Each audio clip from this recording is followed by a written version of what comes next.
এক নদীর ধারে বড় গাছ ছিল। সেই গাছে থাকতো এক দুষ্টু বানর। গাছের নিচে নদীতে থাকতো এক কুমির। দুজনের মধ্যে ভালো বন্ধুত্ব ছিল। প্রতিদিন বানর গাছে বসে থাকতো আর কুমির গাছের নিচে শুয়ে থাকতো। এইভাবে তাদের দিন ভালোই কাটছিল। কিন্তু একদিন কুমিরের স্ত্রী বলল কুমিরকে, শুনেছি তোমার নাকি এক বানর বন্ধু আছে। সে তো বনের অনেক সুস্বাদু ফল খেয়ে থাকে। তাহলে নিশ্চয় সেই বানরের শরীরও খুব মিষ্টি হবে। আমি তার হৃৎপিণ্ড খেতে চাই। কুমির বন্ধুকে মারতে চায় না। সে বলল, আমি আমার বন্ধুকে কি করে মারবো? তখন তার স্ত্রী বলল, না, আমি তার সুস্বাদু হৃৎপিণ্ডটি খেতে চাই। সে বানরকে বলল, বন্ধু চলো, তোমাকে আমি আমার বাড়ি নিয়ে যাই। আমার স্ত্রী তোমার সঙ্গে দেখা করতে চায়। বানর খুশি হলো।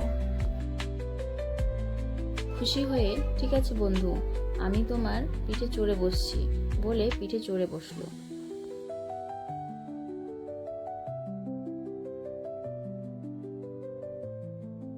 তারপর তারা নদীর দিকে যেতে লাগলো।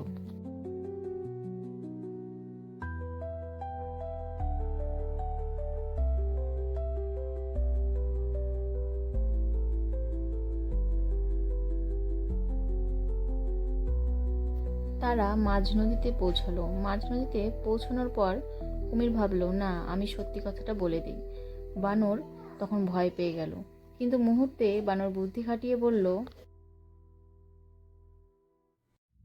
আরে তুমি আগে বললে না কেন? আমার হৃৎপিণ্ড তো কাছেই রেখে এসেছি, আমাকে ফিরতে হবে। কুমির বোকা হয়ে বিশ্বাস করলো।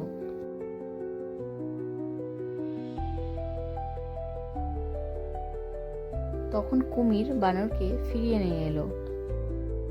তখন বানর বলল, বন্ধু তুমি একটু দাঁড়াও, আমি গাছ থেকে হৃৎপিণ্ডটি নিয়ে আসছি। বানর দৌড়ে গাছে উঠে গেল। গাছে উঠতেই বানর জোরে হাসতে হাসতে বলল, বন্ধুত্বে বিশ্বাস থাকা দরকার। বিশ্বাসঘাতকতা করলে আর কখনো সুযোগ পাওয়া যায় না।